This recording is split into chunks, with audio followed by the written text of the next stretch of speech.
years. It has really transformed my life. It changed it completely. I don't do anything else. I'm not fucking painting doors. I'm just riding the dicks of these cunts. Uh-oh. You guys were willing enough to support me sucking dicks of these cunts. I'm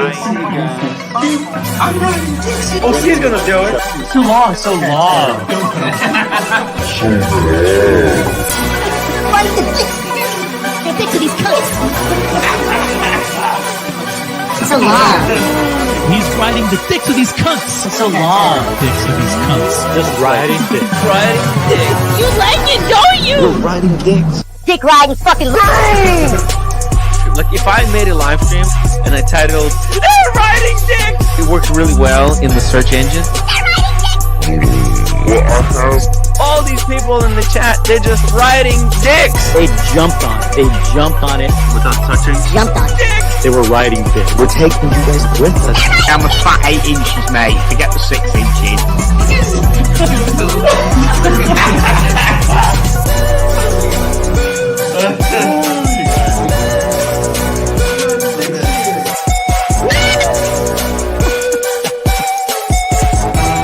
Is this anything I can do, Mookie? Riding. It's this last fight. I'm riding dicks here. That's it. I'm riding dicks here. He's riding dicks here. Riding dicks. I'm actually glad I was born with just one eye. Here. Haters. Dick riding fucking line. We're riding dicks. Quattro D. We're at a gay bar having dinner. Let's go. He's riding the dicks of these cunts. They're riding dicks. Mookie. This might be like a prisoner exchange. It's like hiring a hitman. What do we have to do for some clips around here? Watch Nicholas come back. I'm riding dicks. I'm riding dicks into him. Dicks to you guys. Thank you. See, Apes is asking who's running the stream. It's your boy, the narrative. Let me get set up here, guys. One more clip and I'll get started.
Yo, what's happening, everybody? It's your boy, The Narrative. This is the ArchieLuxury live stream. I'm not happy right now. Fucking Lux has said, oh, you know what? I'm going to run the show tonight. I come back. I fly back to Canada, hoping for a live stream, and this fucker's not on. So, you know what? I'm not going to let you guys down. I'm not like Lux. I'm going to fucking do a show. Might not be a long show. We've got like 20 fucking admins here, guys. Like, where is everybody? You know, like I shouldn't be having to fucking show up here after I'm jet lagged to do a show for everybody when we do have paid employees like Lux who should be doing this. But let's say what's up to folks in the chat. We got our first one here. One, you see it with the KFC. We got Mookie in the chat. Malik Diamond, nice to see you. We got Mental Jack, who's on his way back to Abu Dhabi. We got Apes, who's asking who's running the show. It's me, man. I have to fucking do everything apparently around here. So, yeah, man, you know what's up. And we got PB in the chat. We got Fairway John. We got our good friend Home Milk. I'm actually glad I was just one night. BCBC, what's up? We got my good friend MCM. We got Tommy in the chat. We got Herman Love asking for Bear to come back. Yes. We got Andreas. Jimmy in the chat. Nice to see him. Jimmy, first super chat of the night. Apes, 10 pounds. 10. Yup. Apparently, I got to do everything, Apes. Apparently, got to do everything, you know, around here. So, look, Archie's flying back, and man, Lux said on the morning show, we haven't done a main show in a long time. Yeah, because you're supposed to fucking do it. You know what I mean? Like, you're not in London. What the fuck else are you doing at home? You know what I mean? But yeah, look, like, you know, I support Lux a lot, but like when you say you're gonna fucking do a show and you don't do it, yeah, that's not gonna fly with me. So Lux is gonna have some choice words with your boy when he wakes up. We got Adamas in the chat. We got Brit Boy Brisbane. We got Little Dave who says totally useless. Yeah, man, I agree. Mr. Skydweller, look, man, I need a wrench. Look, Mr. Skydweller, I got to do everything. I got to fucking set up the stream. I got to put up some content. I got to promote the stream.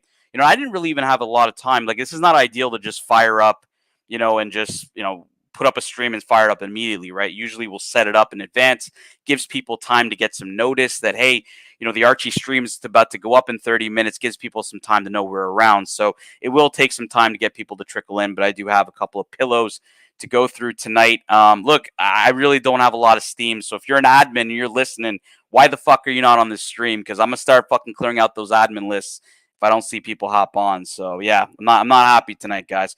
We got JCB in the chat. Nice to see you, JCB. And we got a nice super sticker from our boy Apes. Thank you so much, Apes. Appreciate you.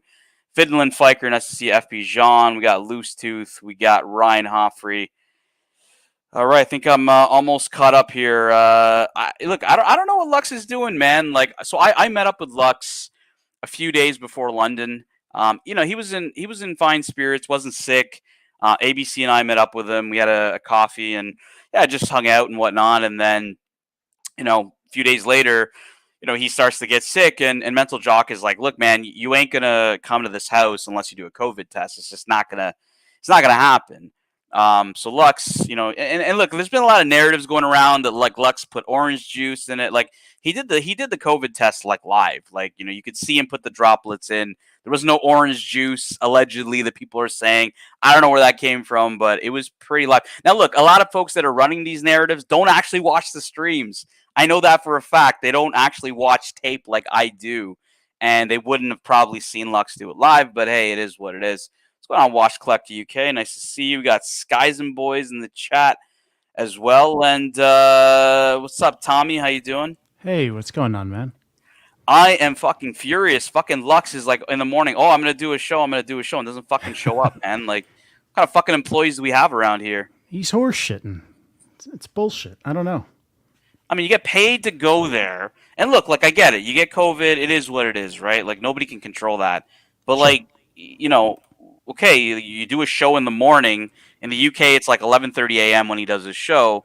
And then the evening show is at 11:30 p.m. So it's like, dude, you could rest the whole fucking day and do the night show to help us out. You know what I mean? Like, and honestly, in London, it wasn't even that tough. We just needed somebody to man the stream, you know, while we could hop on and turn on the video and everything else. So it's kind of like, it doesn't make a lot of sense to me, Tommy, with this bullshit with him. So I don't get it either. Real quick, Mookie, member for 15 months. Tommy Tekate.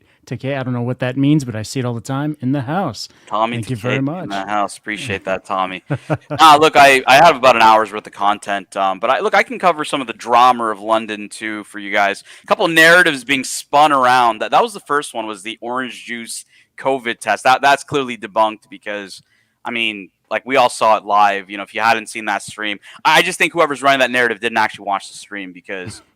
Yeah, like we saw it live. Like, I mean, he literally put the droplets in the COVID test. Like, it's, you know, We got Apes, 5 pounds. Tommy probably knows what's up with Lux. I don't know, Tommy. You tell me.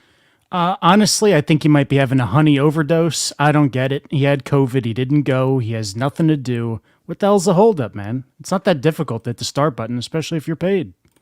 Yeah, I mean, that's what I would do, right? Like, if I would obviously be, I wouldn't say embarrassed, but I'd not be happy that I'm not in London, and Yeah. so, what I would be doing is trying to help out the guys in any other way, right? And I mean, he does an hour stream here, an hour stream there, and it's like, dude, seriously? Like, what the fuck else are you doing all day? Like, like I get it, you're not, you're sick and whatnot, but it's like, what the fuck, man? What's up, Hey, Curly? Curly. You're on, Curly, just so you know. Yeah, he's going to pull it up. He's got something he's going to pull up. Oh no! I mean, this is just mild. I mean, I know Tan's jet lag, but I need some of this. But just replace Tim with Luxy. I've been hearing a bunch of the bullshit here, guys, about Tim claiming like, oh, I wasn't You need the allowed in the street house rant, and shit. Tan. That's straight bullshit. Street rant, Tan. I fucking told Jamie because I'm out. Hey, I'm out with. No, I'm out with my wife, man. But Now, Tommy, was this the best content that came out of the whole London trip, or what? Yeah, no, Tan did it all. Let me give you guys some context. So, like, Yeah. I was out with my wife, and I kind of heard Archie go on Tim's, and I even told Bear. I texted Bear. I'm like, yo, like Tim's on, like Archie's on Tim's. Like, you may want to help and see what's up. But I didn't really get much back from Bear, and so Archie goes on, and Tim starts calling him a narcissist, and I'm like, okay, what the fuck? But I think Archie did pretty well on the stream. Then Jock goes on, and Tim starts, spewing all these lies about like, the colony people, or a lot of the admins of the community, or the community group was like wanting to get Jock out. Now, I was getting messages from people in the community that night while I was walking with my wife saying that's straight bullshit. That never happened, right? Tim's just straight lying. Okay, so then I'm like, okay, Tim's gone through a few lies, and then he brings up the lie that he was not allowed in the house. And that I was directly involved in. So I hopped on and I'm like, Tim, this is straight bullshit. Like, when Archie so I'll tell you guys a story. I'll just lay it out on the table. When Archie got removed from the house, Tim reached out to Jamie and was like, hey, like, I'm interested to come in the house. Obviously, it's subsidized, like, it's cheap. I'd be interested. So Jamie pings me and he's like, what do you think? I said to Jamie, I said, look, man, I've spent weeks promoting the house. And even though it's your house and you guys are paying for it, and I respect whatever you guys want to do, you have to understand my perspective is like our whole point of this was to, do a whole like Big Brother situation. We could live stream. So it kind of didn't make sense when I'm doing all this work and then Tim just kind of gets to eat for free. So I said to Jamie, I said, look, here's the way I see it is, I'm cool with anybody being in the house, whether it's Tim or OC, whoever, right? Like, but as long as Archie is there, because this is like what we promoted, so it's only fair to us. So I said, look, Tim's allowed if, as long as Archie's there. Now, here's the part that Tim didn't go through. Tim was the one protesting to Jamie that, he didn't want to be in the house with Archie. It wasn't the other way around. It wasn't, we weren't letting Tim in the house. You guys know me, right? Like, I'm all about the fucking chaos. I'm all about, like, the content. For me, it would have made the most sense. Because think about it, right? Tim's in the house. Anything can go, right? Archie could make up with Tim. It could be mayhem. Like, it was unpredictable. Just like that night where this happened. Curly's pull up this clip. Completely unpredictable. That's what I wanted. I was like, this would be great. But, the dynamic has to be Tim and Archie. And really, Tim was the one who had a beef with it. And look, I'm not a guy who releases private screenshots. I have all the proof. Like, and when I was on the stream, and I'm sure you're going to play this clip, I asked for Jamie to hop on because Tim clearly denies everything that's happening. Or you want to run the clip, you can hear me talk, and I can kind of comment on it myself if you want. Just tell me to pause when you want to pause. I had to address some of the bullshit that Tim's saying, claiming that like, oh, I wasn't allowed in the house. That's straight bullshit. I fucking told Jamie, I said, look, Tim's allowed in the house as long as Archie's allowed there. And Tim was the one who was complaining to Jamie, oh, I don't want Archie there, this and that. Yeah, Tim's the one who's sitting there like acting like a little bitch who was like, oh, I don't want to go there because Archie's there, blah, blah, blah, blah, blah. Oh, all these 50 fucking guys are all wrong and I'm right. Who's the fucking narcissist now, Tim? All right, who's the narcissist now? It's you motherfucker. Yeah, so like this is going into the whole Tim is trying to say everybody, and this is like, we're about an hour and a half to 2 hours into Tim's, denying stuff, straight lying about stuff. And, you know, I kind of put it on him. I say, look, man, like, you were straight lying, and 50 plus people can't be wrong. You know, you can't be like, everybody's wrong, but you're right. Like, you know, and that clearly points to narcissism, Curly. The point that he was pointing to Archie, I was saying, dude, you're the fucking narcissist if you're the one thinking everybody else is wrong and you're right, and that's the only way it goes. You know what I mean? 100%. You can keep going. Yeah. Put me on the fucking stream with this guy. Fucking little bitch. Yeah, put me on the stream with this fucking. Yeah, put me on the stream with this little bitch. I'm trying. Yeah, put me on the stream with this. Tan wants to speak to you. Yo, can you hear me? Yeah, I hear you. Yeah. Look, Tim, you're a straight little fucking bitch lying about that. You know, he's saying, oh, you know, people didn't want you in the house. I fucking told Jamie that you were allowed in the house if Archie was there, but you were fucking complaining. Oh, I don't want to go there if Archie's there. You were the little bitch. Nobody said you couldn't come to the house. You were allowed in the house. Don't act like a little fucking bitch, Tim. No, Jamie's right there. Jamie's right there. Ask Jamie. Right, get Jamie on the stream. Ask Jamie. Ask Jamie. He was right there. All right. So Tim is trying to pull, you know, whatever screenshot he pulls, you know, claiming that, like, you know, I think he ended up doxing Jamie with whatever screenshot he had. And I was like, look, like, we're not going to play the screenshot war because that's not how I roll, right? I don't leak people's personal information. You know what I mean? I have them. If Jamie, you know, if he ever got to that point where Jamie's like, look, release them, I could do that, no fucking problem. But I was like, you know what? Let's just end this. Get Jamie on the stream, and Jamie will tell us what's what.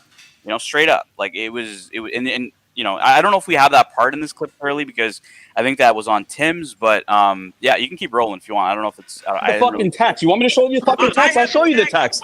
I will show the text because people trust me, not your fucking lying ass, you little bitch. Yeah, unban me, you little bitch. Start fucking saying shit. What are you gonna do, Tim? What are you gonna do? You lost Marcelo. You lost 50 viewers. Tim, who's the narcissist? You're the narcissist, Tim. You're the fucking narcissist. You're the narcissist, Tim. You're the narcissist. We have room, but we cannot allow you. Bullshit. I'll show the fucking clips here on this stream. We have room, but we cannot. Pull Jamie onto the stream. Pull Jamie onto the stream. Pull Jamie onto the stream. Keep lying. Yeah, I will show the clips up right now on the dungeon. Pull Jamie on. Jamie's there. I will say exactly what happened. Say exactly what happened. So, Tim was allowed to come, 100%. but only on the basis that Archie was in the house. 100%. 100%. Because we had spent hundreds of hours promoting this event, and we were not willing to hand. No, we don't give it out to punk. We don't give it out to punk bitches, man. Nah, when we put the effort in, we don't put it out to punk bitches like Tim, who loses 50 viewers of his own people because he's a little bitch.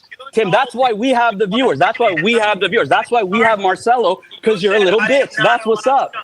Okay, you can pause. Tim, now. I actually find that pretty funny.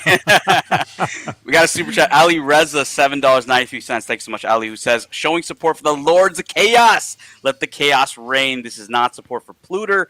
Any collateral benefit to Pluter, he should thank the Lords of Chaos for it. Thank you so much, Ali Reza. Look, Curly, and Tommy, I was like, straight up, I was like, man, why are you lying about this? Like, of all things you can lie about is, you know, because he wants a pity party. He wants everyone to feel sorry for him. Oh, you know, they banned me from this. They banned me from that. Yeah. That's why I'm not there. And Curly, didn't people pay for him to go to London as well? Like, wasn't there some funding on his side to send him there? I heard that as well.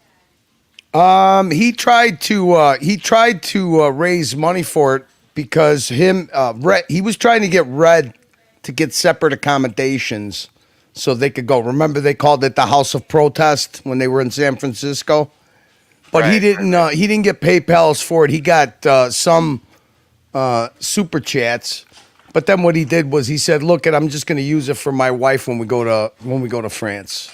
Okay. Well, look. Then he said. My audience would think I'm a sellout if I tried to raise money to go to London. But he was like, Red, if you get accommodations, I'll split that with you. All I got to do is get permission from my wife because I have enough miles to get a plane ticket to London. So he's full of shit. there's an important point of what I said in here, and you guys, a lot of people probably missed it when I said, we have Marcelo. Okay, so Tim constantly references a point in time last year in September. Okay, that point in time is actually when Marcelo moved over to the Archieverse, and that is a central reason why Tim has actually banned me and has gone on this whole tirade against me because I gave Marcelo an opportunity here in the Archieverse, and in full truth, guys, for everybody, Marcelo wasn't sure about coming to the Archieverse, and I put it on Marcelo. I said, look, go back to Tim, go back to OC, and say, look, this is Tan's offer. Can you do me a better offer? And they basically told him to get fucked, right? Because they didn't believe in that guy. They didn't believe that Marcelo would ever be able to do anything with his channel. So they just said, well, go do your thing. And then now, obviously, Tim sees the success of Marcelo, and he's fucking butthurt about it. And that's why I said, that's why he keeps referencing, oh, you had this conspiracy since September to take our channel down, and all this stuff. It actually all started with Marcelo, which is really, really interesting because for a guy that, he honestly just put in the corner and never let him talk at all, I find that really funny because, he doesn't believe in any of his fucking panelists, any of his people. We kind of saw it with the colony, saw it with Marcelo, and it's just Tim all over again. It's like it's so predictable. It's so predictable, and I'm like, who the fuck still falls for this shit? And that's why I hopped on Curly, and I was like, I gotta end this bullshit because he ain't gonna start lying about the house, man. That's fucked all right. up. This that I got here is on the UK Watch channel. Okay, this was the day. Let's see. It was either 1 or 2 days after Archie was told that he was reinstated. So remember, he got banned from the house. He got banned from the event. Then he was reinstated to the event and the house, right? Yep. And they did this stream. This stream was on the UK Watch channel. Okay, so you see right here, Timmy starts. I was told I'm not welcome at the house. I just wanted a place to sleep. I can't be called Big House anymore. Now hold on.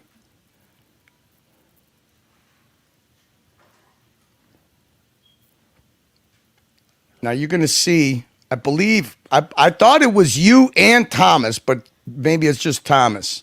Okay.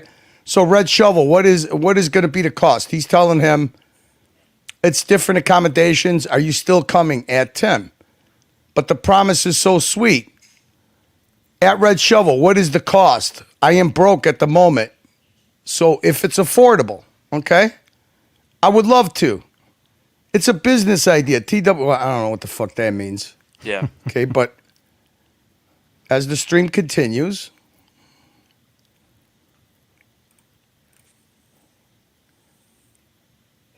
Yeah, hey, straight up. Dodger, thank you. Yeah, I have no idea what's going on and who's the snowflake that's been crying to Jamie to not let me stay in the house, okay? While there's still an empty room. So he wanted to not just visit, he wanted to stay there, okay? Mm-hmm. Yet somehow, while there is a chance of confrontation, I was welcomed at Thomas Barnett. So you see Thomas Barnett up here says, Tim Wright, if you're calling it the soy house or snowflake house, you obviously already have a problem.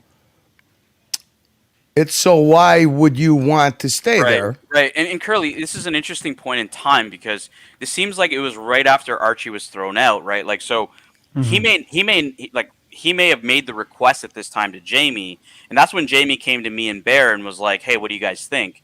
And we greenlit it. We're like, yeah, look, it's greenlit unless, as long as Archie's there. And that's when Tim started protest. That's what you don't see. He doesn't publicly release that. I have that in the screenshots with Jamie, where Jamie clearly lays it out to me saying Tim is being a bitch. Oh, you're a Dodger. At Tim Wright, you are safe to go to London. Yeah. Okay. We always welcomed everybody in the house. It was totally fine.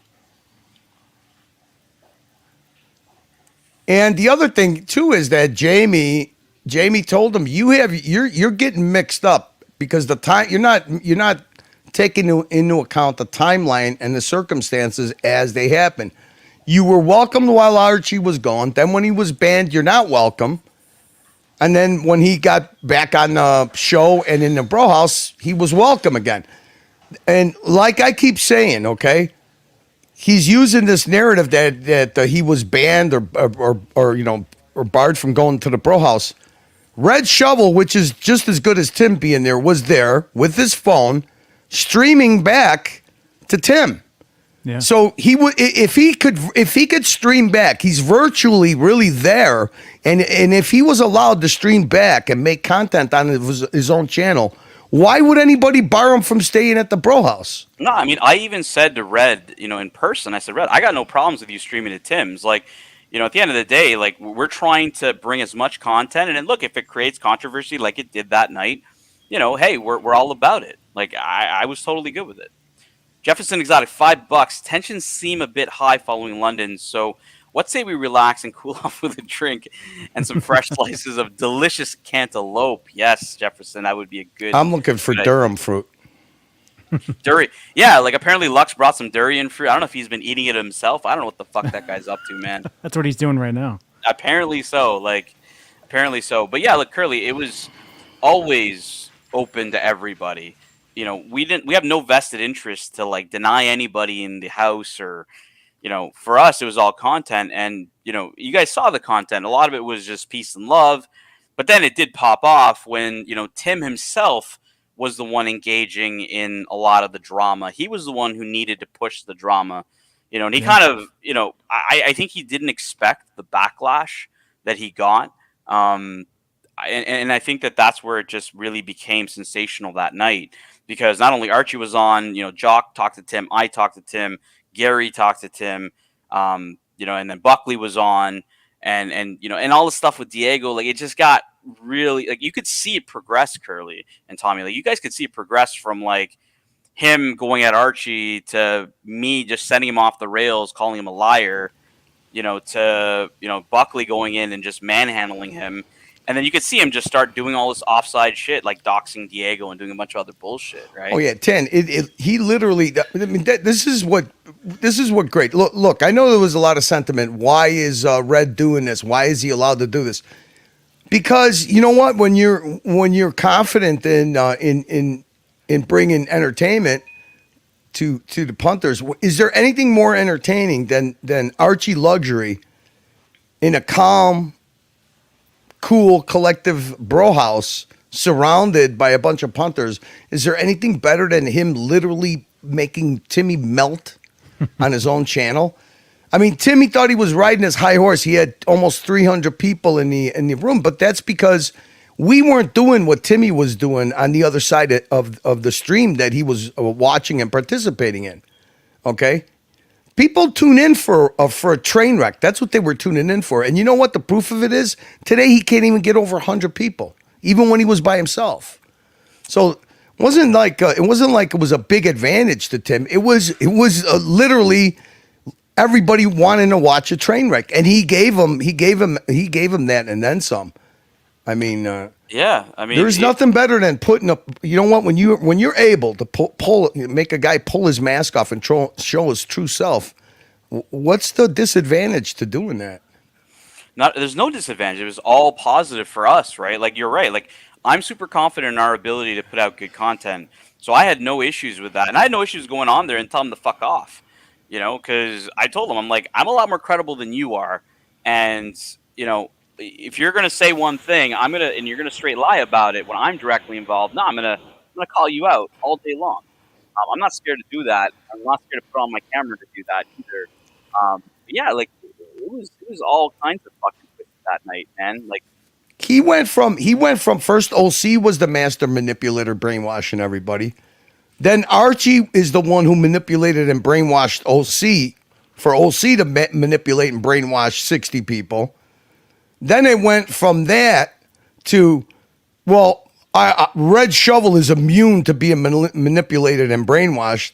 But then the funny thing is, the day after the meltdown, the next day, I guess he was, and Red did pop back on and stream from the bro house a little bit. But he must have been expecting Red to stream him when he didn't, I guess, meet the timeline or whatever. He started breaking bad on Red. Well, you know what? Red's surrounded with all these brainwashed, manipulated posers that are getting paid $1,500 to promote a shitter show. So we'll see. He literally started melting down, until his safety blanket showed up. And then Red was like, I'm not here we're having a good time. We're relaxed. I'm done with the drama. They made fun of Tickers a little bit. They had a picture of Tickers. They made fun of him. And then Red bounced.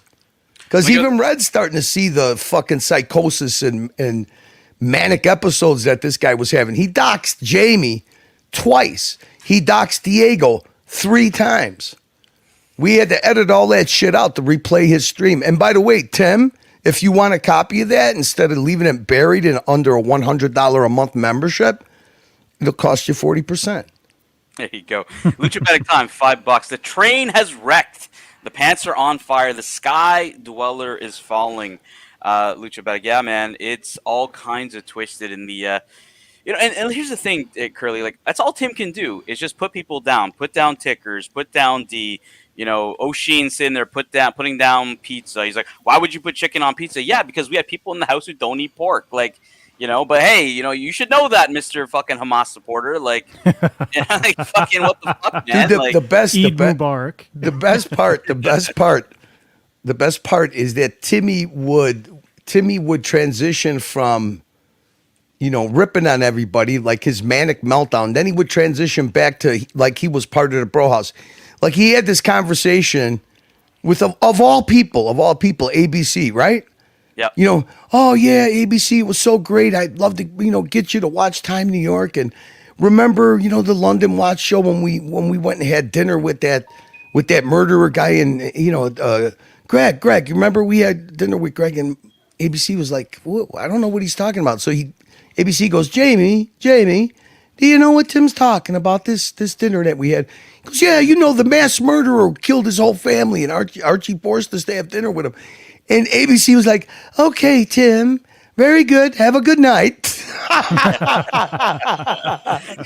It was the most cringe thing ever. I mean, it was like, how in the fuck do you pivot a dude like ABC who's actually very neutral and very non-drama, and you try to get him involved in the Greg Davies story? What are you, out of your fucking mind? He literally was out of his mind. Dude, I just see 2 irrelevant guys between Tim and O'Sheen that are just like, that's all they can do is just put people down. Like, I went to the event at BQ Watches. Spencer was an awesome host. Met Roman there. Paul Thorpe was there. Had a nice chat with him. Like, it was a great event. And I just don't get it. Like, I don't get. You got to stay tuned for tonight because O'Sheen. We're gonna cover O'Sheen. Obviously, got whistled in to do a little damage control. Okay. And dude, the only person that doesn't understand that O'Sheen unhitched his wagon off of Timmy a long time ago, probably around the time when everybody walked out. He wouldn't fucking take Timmy's bait to get involved in the drama at all. Let me grab this one here, Curly. JD MTL 699 Canadian. Timmy, there's something with your head. Yeah, like there was some drama going on with JD MTL. You know what's funny? Tim tried to initially insinuate. He's like, well, that guy, he pays in Canadian dollars, right? Like you could. I don't know if you caught that yesterday, but I think he was implying that like JD MTL was like an alternate like troll of mine to go there, and it's like, dude, Tim, like, do you really? Awesome Pawn had a conversation. You know, Tim. It's possible that maybe this account got hacked. You got hacked. Did you get hacked? Yeah, JDMTL. Yeah, I don't know if he's insinuating that we did it or something. Like, I think Tim needs to get his head checked in the sense that, like, I got better things to do in my life than to fucking put up an alternate fucking account to fuck with. I'll go on your stream. I'll fucking tell you you're a little bitch, and that's about it, man. Like, you think I got fucking time in my life? He smoked all three. This afternoon they had a. And like I said, you could tell that nobody wants to engage in what Timmy's doing because today on the UK Watch Community Channel, they did a wrap-up for the Bro House. Yep. And Tim was just, mega chats. I mean, he was just raging in the chat. And even though he doesn't have a wrench, he's an admin, okay?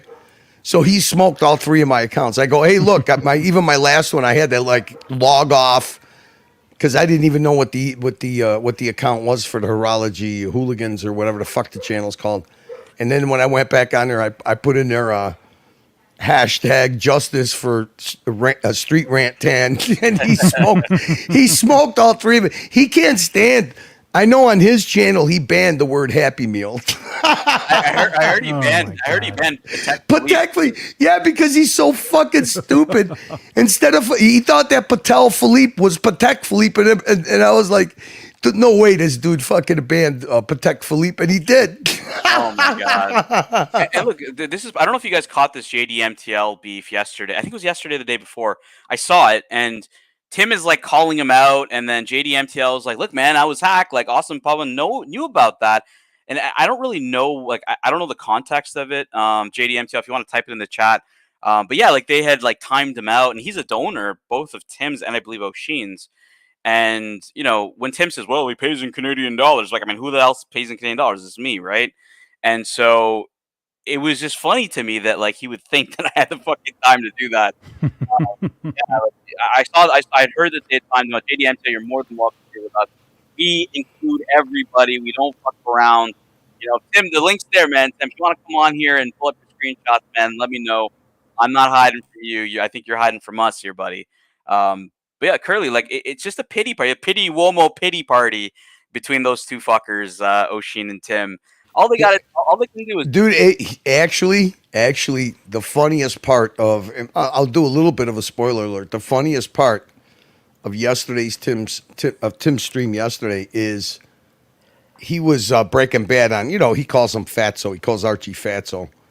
Sheen said, well, Tim, just for transparency, I did have a long telephone call with Archie. Somebody played my condolences on his channel, and yeah, the guy's going through a lot. And Tim literally, like he saw a poltergeist.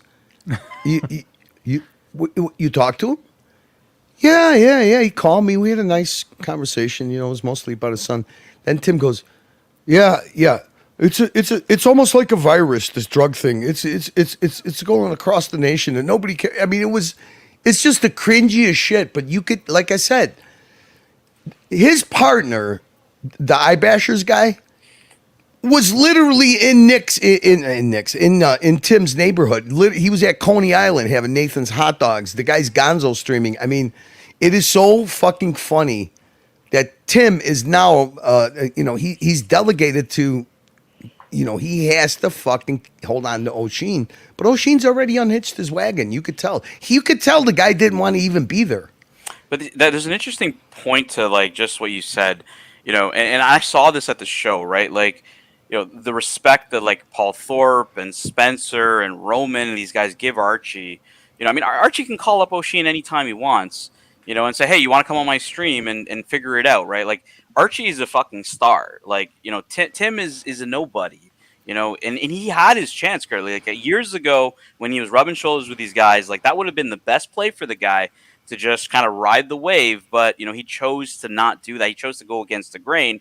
And he's really leaving himself isolated right now, Curly. And yeah, like if Archie wants to make a phone call to get O'Sheen, I mean, I don't think that would be that hard to even sideline fucking Tim if he wanted to. He doesn't learn his lesson. Just look at the example of the first time he went to the Miami IWJG show under Archie's umbrella, fully paid. I was there. If you ever fully paid. Curly, if you ever yeah, you were. You know what? You're right. I'm the one who paid him to go around to every dealer and see if anybody knew who ArchieLuxury was. You were sending super chat after super chat, telling him, go check out this, go check out that. When are you going to go meet with he literally was talking. You were talking to him via super chat. Yes. I mean, and it's amazing. He got access to TPG. At one look at everybody was clout chasing TPG, and TPG fucking met him separately with 4P. In the lobby at IWJG. They went to breakfast. Tim literally on that first day, he interviewed anybody he asked for an interview, stopped and talked to him because he was under Archie's umbrella. You had that David Cahill guy. You had 4P. He was like 4P's assistant even. I remember David Khalil that day because I sent in a super chat asking him to like write like something like on Tim's tits, but I say it in Arabic. And David Khalil's like face like drops, and he's like, who is this guy? You know. And don't forget, Timmy on his channel got $500 in super chats to shave his fucking head, and he went there with a shaved head like a fucking idiot, with those stupid purple glasses, shaved head, and he walked up to Watch Eric interview, Nico interview, 4P. He walked around the place with 4P. They went to breakfast, they went to dinners. I mean, a kid that age having access. Look at at that time. The people that he was with were the biggest up and coming YouTubers in the watch community niche. You know, which is not a big niche. And look, Curly, like that access exists today. Like, you know, with Archie, I went to London with Archie. I had access to Paul Thorpe. Had a great chat with him in private. Like, you know, Spencer, Roman sent a nice video to JJ. Me and Roman were like, you know, big shout out because I wore JJ's shirt at the BQ event, you know, and I had a nice, you know, like, again, these access to these guys that Tim had still exists. I mean, Archie's not changed, guys. Tim has. Breitling asks, is there anybody in the Watch YouTube space that respects Tim? No, he doesn't respect himself. No, look, I mean, Tim G posted on my locks report saying, you know, you should come around Tim's, and I said, Tim G, man, like I was live streaming like fucking years before Tim was even in the chat, like before he probably even had a fucking watch. You know what I mean? Like, what the fuck am I gonna learn from Tim for? You know, if anything, I would be the one giving content, and then that's just not my MO, man. Like, I don't do that shit for Tim, man. So yeah, it doesn't make any sense, Curly. And all it is now they're on the little pity party. They have to, you know, make fun of tickers. They have to make fun of Marcelo. They have to make fun of this person because what else do they have, right? They have no content. You know, they're not at the show. They're isolated, those two. Should be interesting how he's going to put together a Watch Time New York show. But, you know, the funny thing is that even when people try to extend an olive branch, that paranoid head of his just stops him from doing it.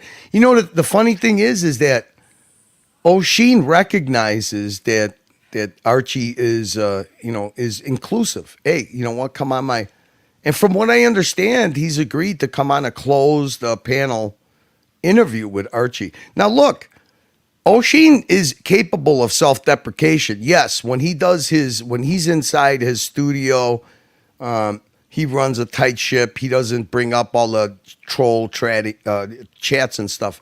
But when he's out and about running around, he does. I mean, just plain and simple. He obviously unbanned everybody because all three of my accounts were unbanned.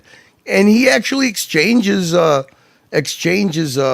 he's not in the home studio, when he's out.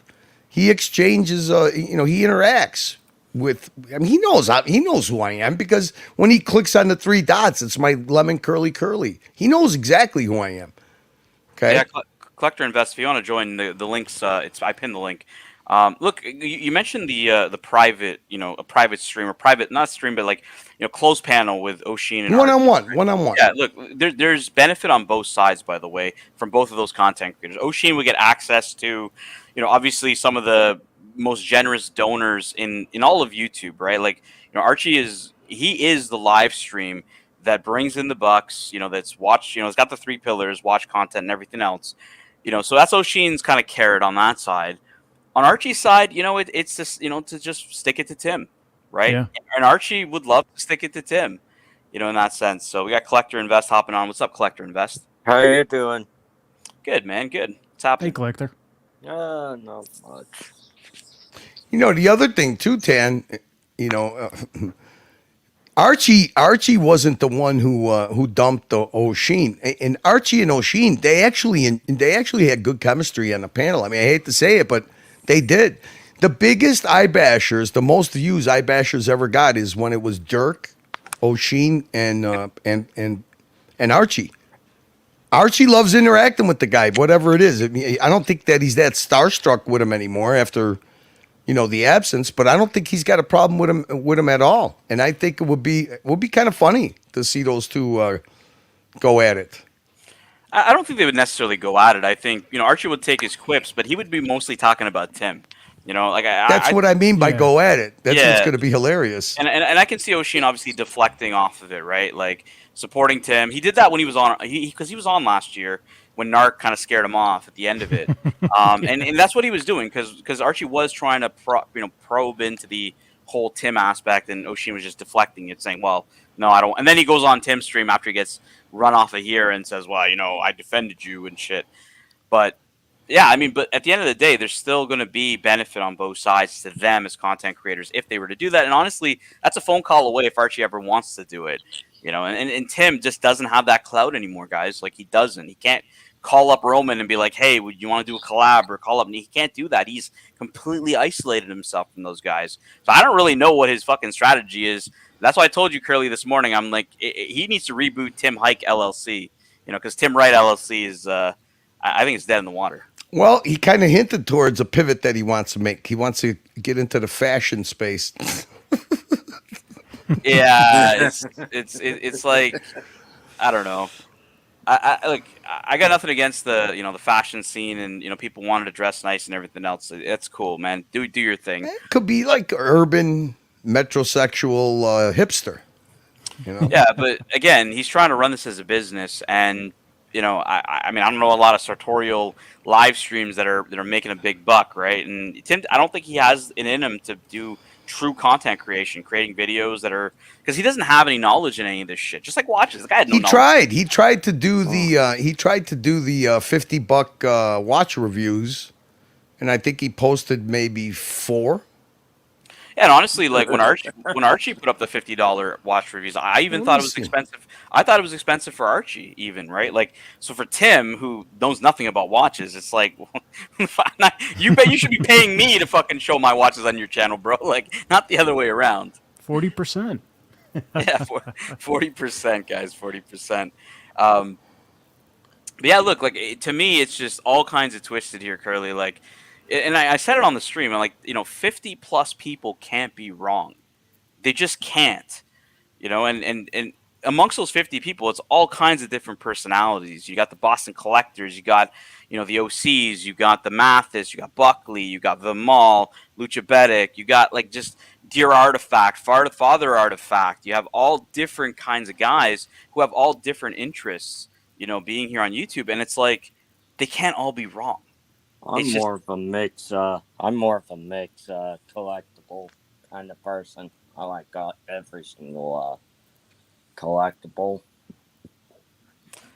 We got Dear Artifact $7 who says, congratulations to Kelslow for an incredible unboxing last night. Great to see someone in the community get such a beautiful watch. So Kelslowitz unboxed. I actually had it up on the screen. He didn't get this specific one. He got the cream dial of the 5320 perpetual calendar. He's over the moon. He's actually going to do an unboxing here with Archie. Kelsowitz, Archie's flying tonight, so probably tomorrow or the day after. But yeah, man, huge congrats to you, Kelsowitz. And we got Lucha Bedic Time joining us. What's happening, Mark? What's up, guys? How you doing? We are just we're doing some. I don't know. We're kind of wait a minute. Can I collect and invest? Yeah. Are you Nathan? Yeah. Oh, okay. Is that okay? Did I mention that? I just happened to recognize the voice a second. Yeah, this is my YouTube account down below. Oh, all right, buddy. I just clicked on the 3 buttons. Okay, cool. Yeah, welcome. Hey, chime in anytime you want. Yeah, I just couldn't get my Casco's mode button fixed, so I took it in. It actually works. All I have to do is fix the mode button on my Casco. Okay. Alrighty. The place that I brought the watch to, they wouldn't fix the mode. I'll tell you a story of the collector invest. When I picked up my 5320, I had purchased a new strap for it. You guys saw I changed it to that blue strap. And I go to the AD, and they're like, "Sir, would you like us to set the watch for you?" And I'm like, "Yeah, absolutely, right?" Lo and behold, they come back, and it's set incorrectly. They didn't have the leap year right. So then they're like, "Oh, I'm sorry." So they went back and they set the leap year right. And I just at that point I was like, "Fuck this! I want to leave." Right. And then I just go up, I go up the highway and I get off on like a service station. And Mark, I had a very very upscale meal of Popeye's chicken to celebrate my new watch. Yes, Popeye's chicken. And then I noticed the moon phase is wrong, and I'm like, collector invest. Even the fucking ADs can't get it right. 3 times they couldn't set my perpetual calendar right. So what can what can you do? At least the battery's in, a new battery, and it actually works, at least. Now all I need to do is find someone to fix the mode button. Yeah, G-Shocks and getting some of those fixed are not always the easiest. Fixing the battery is one thing, but like you said, if the mode button's fucked, I don't know. Yeah, I don't know what to do for that.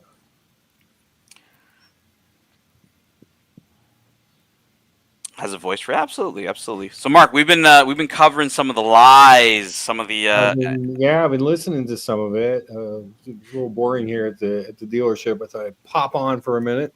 Thank you, appreciate it. Nice to see you.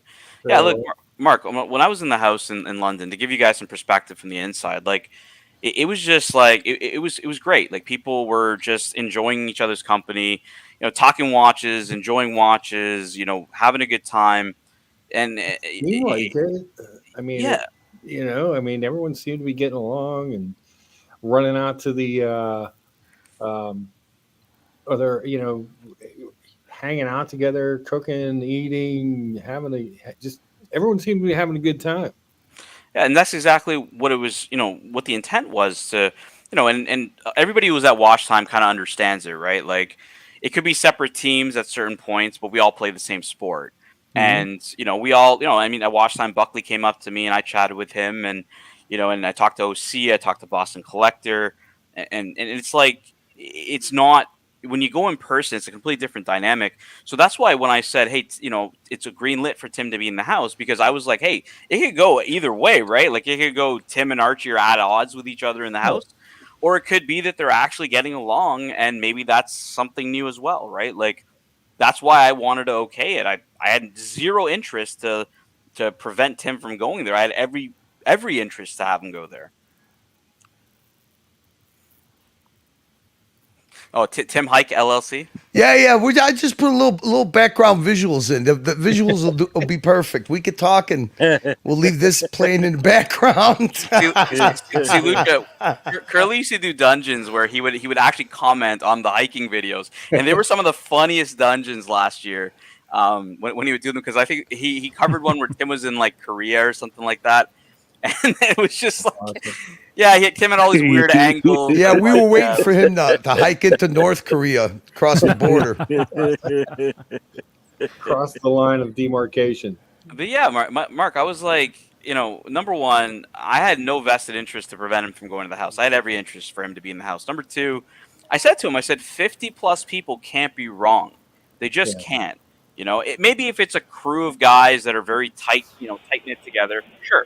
I could get that and being a bit of group thing between the guys, but I see a ton of different personalities, and what really, I guess, really, what was really terrible about that night, the real sinister part of that night out was starting off by insinuating that Diego's charity was not real. Oh my lord! Kind of to debunk some of the stuff Tim was saying. Tim was like, "Well, I could turn on. Why doesn't he just turn on the charity button? Why doesn't he turn on the charity button?" Well, because that charity button is not set up for the charity he wants to give it to, right? Like, if that's a family he knows, you can't necessarily set that up, as far as I know, in YouTube, right? It has to be a registered charity.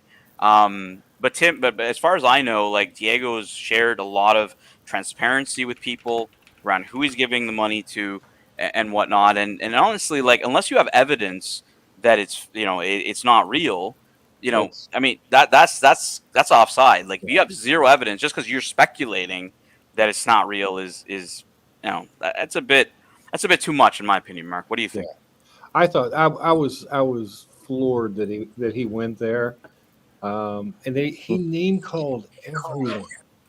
I was just shocked. I mean, he called out, he blamed everyone, he name called everyone, he he was just, as much as he said, "Oh, I wanted to go, but I wasn't allowed," and then he's talking about what a terrible show it's going to be, and he's calling out D and the BQ guys and Thorpe, and it's like, dude, you want to know what I heard? I heard this at the show, or I was after the show where Tim was criticizing D. I think the first time London show or whatever, he was criticizing D for not having enough people, and apparently this one was like overcrowded. And I said to D, I said, "Is overcrowded not a good thing? Like, in a show, like, what the fuck is Tim on about here?" And the thing is, I mean, wasn't it really the whole point for you guys? I mean, the show was there, it was nice, but there were things outside of the show that you did, and it was more about like bonding with a bunch of people, with a bunch of watch enthusiasts. Is what Absolutely, Mark. Absolutely. We got $2. I understand. Best day to come up for NYC for watch time. I would come up on the Friday. Try to be there for the Friday VIP night. I missed it this year. Hoff said it was popping. Him and Archie went there. P. Cars couldn't make it. There were some issues with his flight, and so he had a VIP ticket. And he asked, "Does anybody want it?" And Hoff immediately was like, "Yeah, I want to. I want to take Archie." So shout out to P. Cars for being a stand-up bro for that. But yeah, go for the Friday night. That's the VIP night. I guess all the stars are there. And honestly, it doesn't even last that long because Archie and them ended up leaving. And they came out to like pizza with the boys that night as well, so it was pretty cool.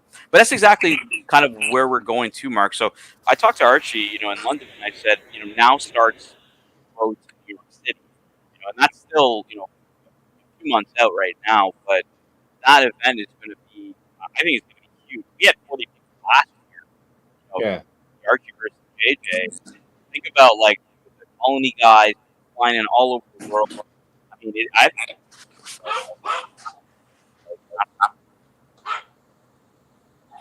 Tan, just letting you know, your audio is kind of going in and out. It's happened a few times, but it comes back. Just wanted to let you know. Okay, cool. Yeah, I don't know what the fuck's going on. It's back now. You're good. Okay. You're good. Well, that did not sound like a robot over there. Nah. But I think that the Watch Time New York event's going to be pretty big. Like, like I said, we had 40 people at our last dinner, and I mean, there's a lot of folks that are talking about coming this year, and it's just like Mark. It was the exact same as it was in London as it was in New York. Well, that's what it's supposed to be. It was a lot of fun. Yeah, I mean, the whole idea is to have fun. It's hard. Like I live in Pittsburgh. Nobody around me really collects watches, or I don't have any watch friends.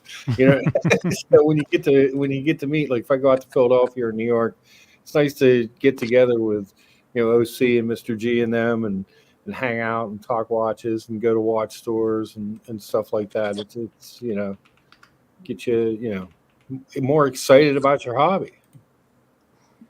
I think that what really excites. I mean, I saw like all these events firsthand, right? Like the D's event at Time London at Dariana, and I'm not. I don't know. I'm getting feedback. Let me mute. There we go. It's Collector Invest. That's just giving some feedback. Collector Invest, just to mute yourself when you want to talk. It's just we're getting some feedback from it. So Mark, I went to the Dariana event, and like it was said, it was packed. It was busy.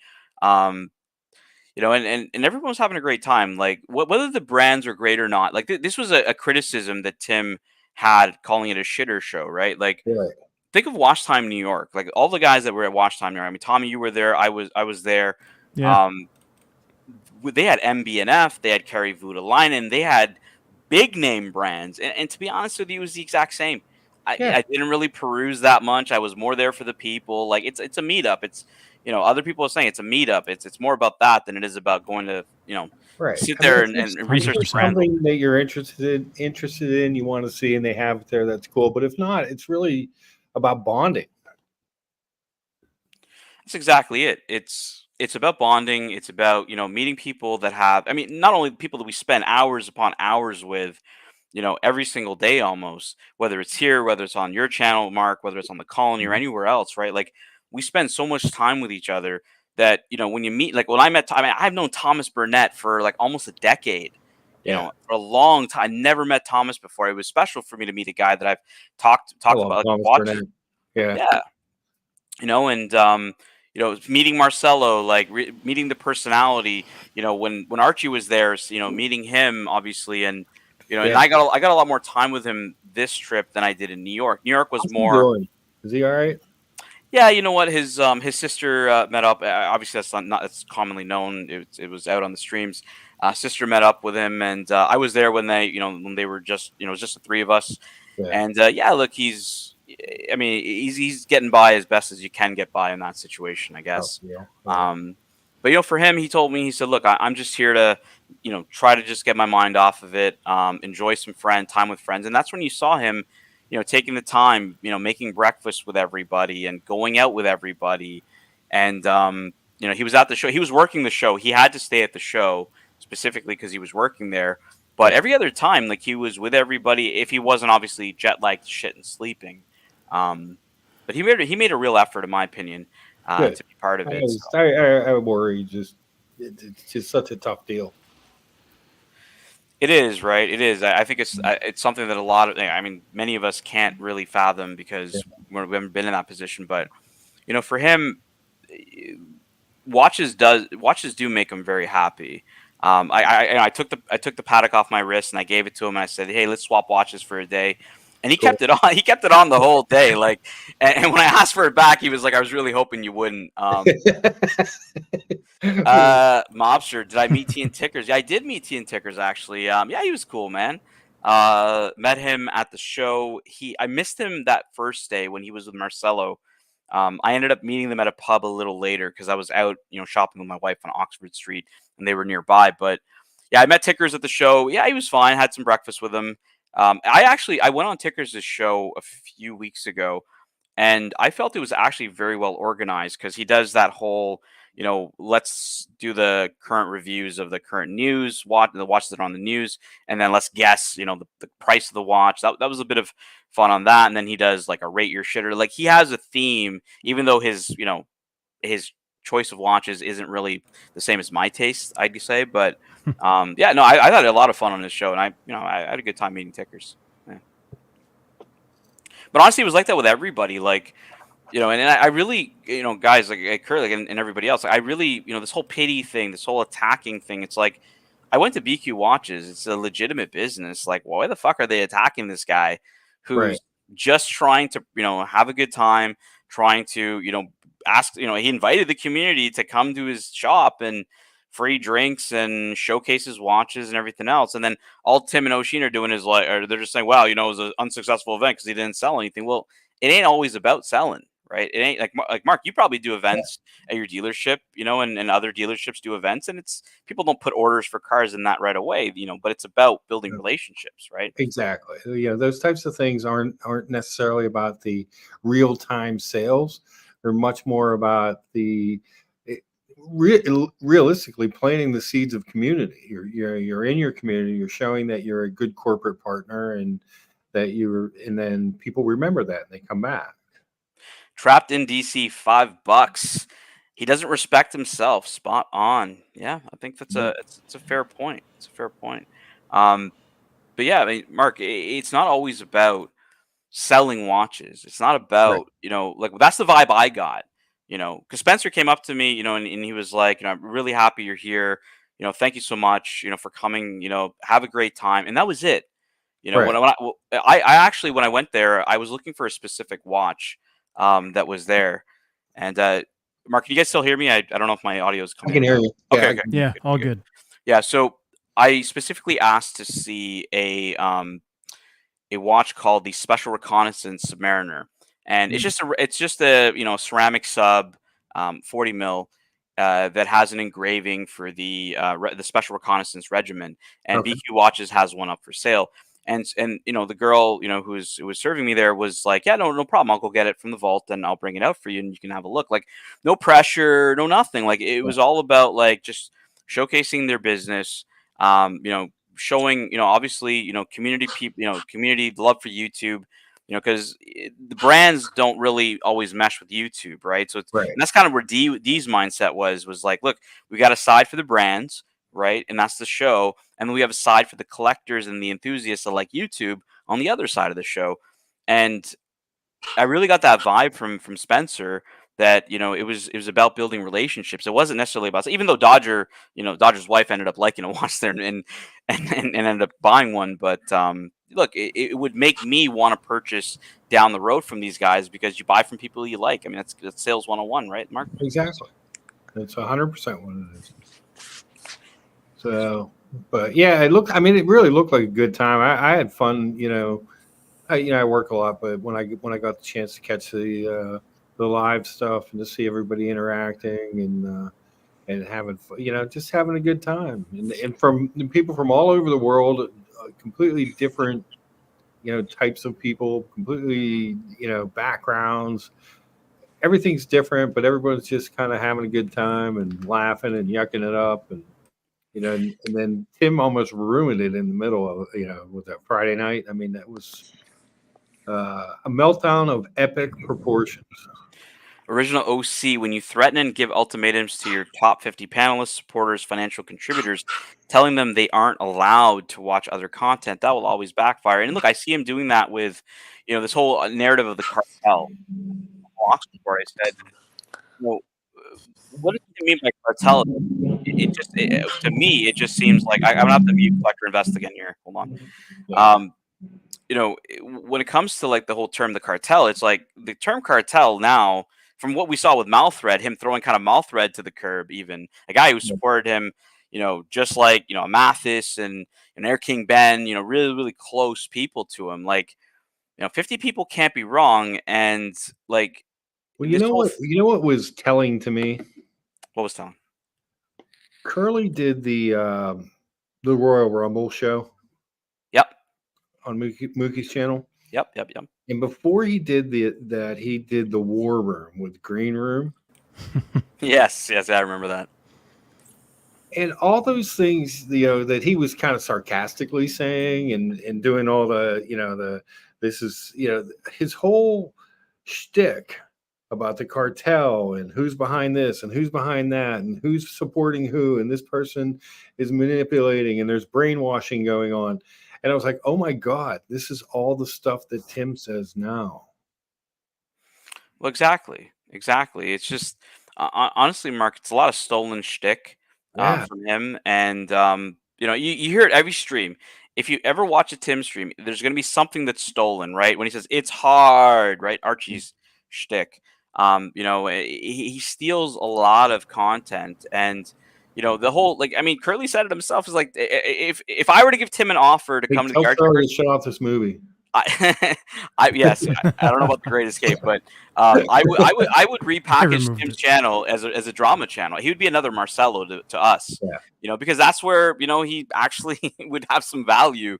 Right. But when it comes to like all these like ultimatums, and this isn't the first time he's done it. He did ultimatums to Jock. That's why Jock came over to us, because Tim did not like him putting up comments on and or being on the Watch Nicholas channel to a guy named Z-Man, who still I think is around Tim. He tries to stay neutral. I like Z-Man. I met Z-Man in Manhattan last year. Cool guy. Told Z-Man he needs to write him a 1,000-word essay, an apology, like all kinds of. And then he's calling Archie a narcissist. I'm like, you told the fucking guy to write you an essay of apology. Like, who the fuck is the narcissist here? Like I don't know, man. It's just it boggles my mind that like people believe his bullshit anymore. Yeah, they're all a bunch of new names because they haven't been here long. That's the only way he has people still. Yeah.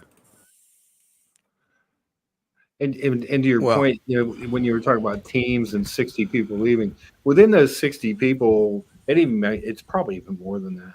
But there's like little groups of people that are closer to one another, that talk. So it's not like this grand conspiracy. It was a bunch of smaller people that left. Mark, I said it since the beginning, since the day of his apology video, was you just be a decent human being, right? Like, take the L, apologize. I don't know, like any business owner that would just tell a customer to just get fucked, especially when that customer has been a good customer, not a bad customer, a good customer who may be looking at the competition, who may be, perusing the competition. That happens all the time. to then come back to the dealership and say, get fucked. It's like, that doesn't make any sense. But okay, you want to lean in on that. And he keeps leaning in. He keeps leaning in. And like I said, earlier, where it got really sinister was the Diego part. Was not only starting off with the whole let me grab the super chat. Zeppy, $2. So comical that he thinks he's the smartest. And that's actually very true, Zeppy. Yeah. He is so delusional that he thinks he's right and everybody's wrong, right? Narcissist right there, NPD right there. Like that. If that doesn't scream NPD, I don't know, man. I don't think anything does. But, where it really got sinister, Mark, was like, man, like you call this guy's charity fake, and he tries to use all kinds of random logic that most people who don't run live streams and don't understand YouTube would probably believe it. Tim says, well, why don't you just change the button to the charity? Because you can't, right? If I want to give charity to my next door neighbor, in YouTube's algorithm, right? Like if I want to give a charity to my next door neighbor, I can't do that through YouTube, right? And like I said, many people in the colony know about this, and they've said it themselves that Diego's been extremely transparent with where the money's going. He has offered to send me. I trust Diego. I trust that Diego isn't collecting money for himself, and he sent me a few things, but I've never asked him for anything because. But Mark, why does it have to go this way, right? Like it's one thing when we're yelling at each other about who's allowed in the house and whatnot, right? That's some YouTube shtick, to Tim and Archie going at it, Australia this, Australia that. That's YouTube shtick. But when you go and accuse somebody of that's a crime he's accusing him of, realistically, because it's fraud, right? If he's saying, well, that guy's just copping the money, that's fraud, that's a crime, right? Oh, yeah. If you're accusing somebody of a crime, I mean, with no evidence, I mean, like, why does it have to go there? And then not only from there, I mean, Curly, you're here. It went from there to showing his name because CB caught it, and I think Curly caught it, where he showed Diego's full name at least once. To I don't know, did they show the address? Was the address readable through like? He did it twice, but he showed the state. Okay. But full name, and then the state, and then. He kept bringing up, and what's funny is when you read it, you could tell that the way Timmy framed it was Diego was asking him to say that Diego PayPal'd him $500 for something. But he doesn't show his before and after message. So he just shows Diego's, scratches out his name. First name he left, last name he scratched out, but you could still make it out. But you could tell that he was using that part of Diego's message. I was like, you could make a narrative out of anything in that part. Show the before. Show the context of why Diego said that. Because I find it hard to believe that he's asking you to fake that he sent you a $500 PayPal just so you could get money out of your audience. Well, that's exactly what Tim's doing, right? He'll take a certain snip that he sent Jamie in the house during the time when Archie was kicked out. Archie wasn't back in at the time, right? And say, well, like they're unsure, right? Because Jamie was unsure. Yes, he had to ask me and Bear. Of course, that did happen, right? But that didn't mean he was banned. But he takes that out of context, right? He takes it out of context and says, well, no, they banned me. I wasn't allowed in, which is a complete lie, right? But again, Mark, Curly, guys on the panel, like, why did it have to go so sinister with the whole Diego thing?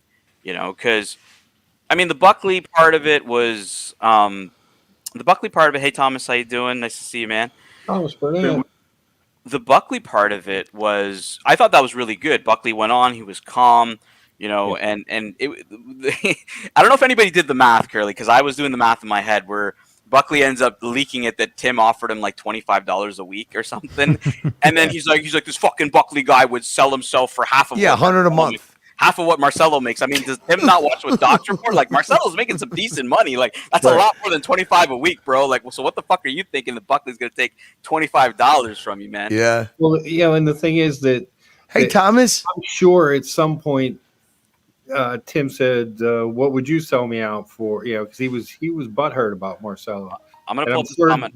I'm sure that Buckley just off the cuff sarcastically said, oh, I'd do it for half. You know what I mean? Not just complete sarcasm, a joke, Because Buckley's got that dry delivery.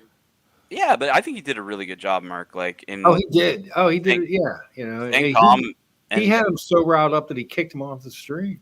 He booed. Yeah, like I don't know. We got a comment here from Suckerhorn, who was in the Australia. He was with Archie and them in the Australia trip. Suckerhorn says when he was in Oz, he carried on like an immature puppy dog. And yeah, I mean, I think that's 100% true. He could have easily gotten robbed. He had no social awareness at all.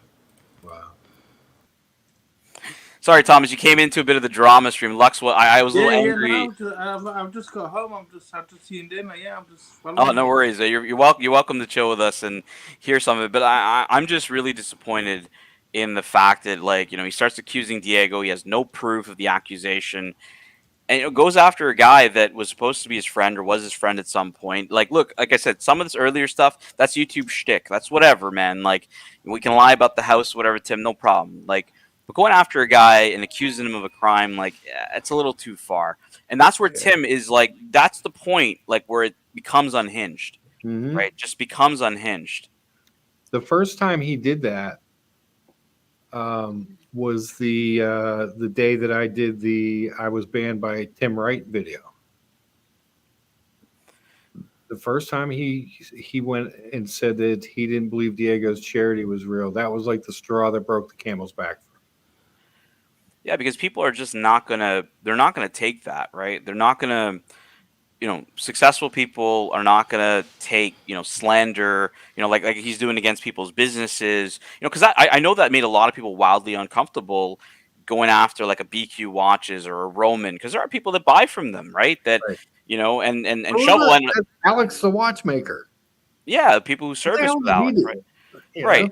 It just makes it awkward for people.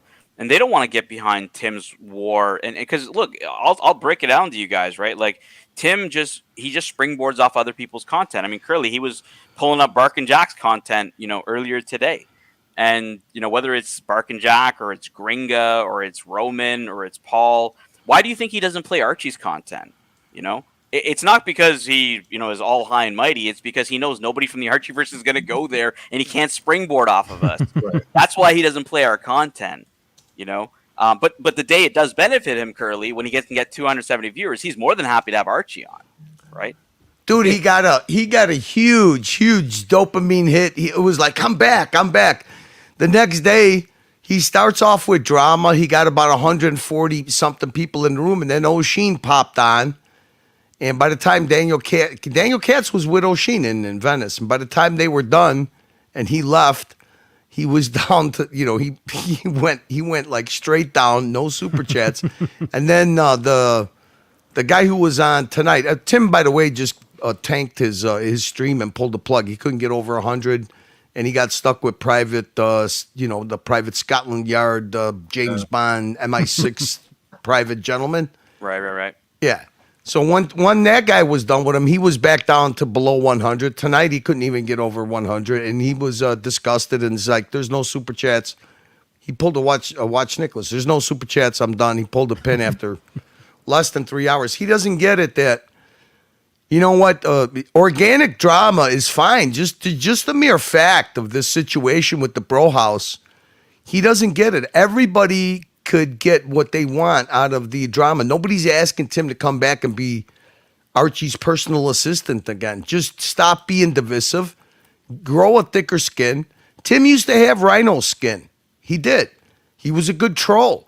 But then when he got into that stardom shit and made him, he thought he was bigger than he really was. The only reason that he had any kind of respect in the whole watch YouTube community was because of Archie, and he milked that shit and burned bridges with every single. There's nobody left. He did it with Watch Gringa.